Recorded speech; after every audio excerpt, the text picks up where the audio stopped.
Imperialism is an erratic system in which a more powerful country takes over a weaker county. This imperialism began in Great Britain and spread to the United States as both nations believed that they were both the best in the world and strong enough to expand. The benevolent assimilation concept that President McKinley addresses specifically relates to the racial ideologies that helped drive the age of imperialism, scientific racism, and the civilizing mission, as well as white man, where all ideology supported by the fact that Europeans thought they were superior racially and more civilized than the Asian, Latin American, and African people. This idea made the Europeans that they had a duty and an obligation to take over and help civilize the less civil inferior people. These ideologies became acceptable excuses and rationalizations for the age of imperialism. The United States fought so hard for their independence from Britain that there needed rationalization turn around and do the same thing to other territories. This is how the phrase benevolent assimilation formed, which nearly means kinder and caring, which the integration creates a positive twist on U.S. imperialism of the Philippines in 1898. William McKinley was the 25th President of the United States and known as one of the first modern presidents. He was elected as the Republican in 1897 with an extensive background in politics. During his first and half term, he faced many issues dealing with foreign policy. These issues included a conflict with Spain over the Cuban Rebellion, which led to the Spanish-American War in 1898. Cuba was a Spanish possession and had gone through years of unrest and rebellion. The Cuban people wanted independence from Spain, and the United States decided to support this house and sent troops onto Cuba demanding Spanish withdrawal. Spain responded to this by declaring war, and the Spanish-American War began in April of 1898. At the start of the war, the United States Navy was already much more superior to the Spanish. President McKinley had fought during the Civil War and was knowledgeable on military tactics and the strengths of the U.S. military.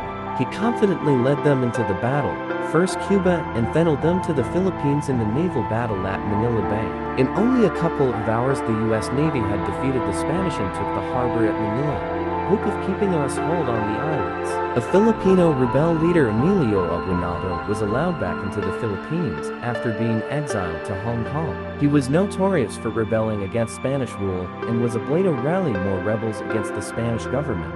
On June 12, Aguinaldo proclaimed the independence of the Philippines from Spain. Although this was the case, President McKinley was still intent on controlling the Philippines under his power until Congress established a civil government for the islands. This contradiction led to tension between the Filipino people and the U.S. troops that were still occupying the country. By August 1898, the Spanish had been defeated by the United States, and after that, peace between the nations was declared. After 2 months of negotiations, the Treaty of Paris is signed between Spain on December 10th. This treaty granted the U.S. control over Guam, Puerto Rico, and the Philippines. $420 million used due to the already heightened tensions between the Philippines before the end of the war. President McKinley began to create a framework from the military government of the Philippines, even though the Treaty of Paris had not yet been ratified by the United States government. President McKinley was intent on keeping control over the Philippines until he believed they could govern themselves. In a proclamation intended for both Filipino natives and the United States residents, President McKinley addressed the controversial issue at hand. President McKinley was known to be a persuasive speaker and was able to reach his audience through his compelling arguments. His proclamation became known as the Benevolent Assimilation. In the proclamation, President McKinley declares that American government and military control will be extended throughout the islands, but guarantees that all Filipino natives will still be entitled to their privacy rights and relations. He also explains that the U.S. is taking control in a friendly manner in a way of protecting the Filipino rights and returning their way of life to normal as quickly as possible. He states that those who welcome the supremacy of the United States will be protected, and those who do not will be treated with firmness if needed but without severity. President McKinley refers to the famous phrase of benevolent assimilation by saying the ultimate goal is to gain the respect and affection of the Philippine nation, as the U.S. integrated them into their society of free people with individual rights and liberties.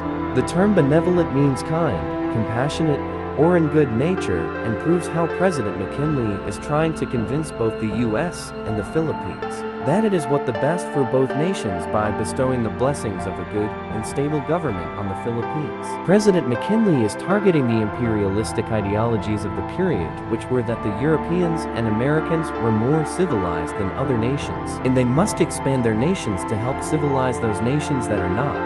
After the proclamation of benevolent assimilation, the Filipino population felt as though their declaration of independence had been completely ignored.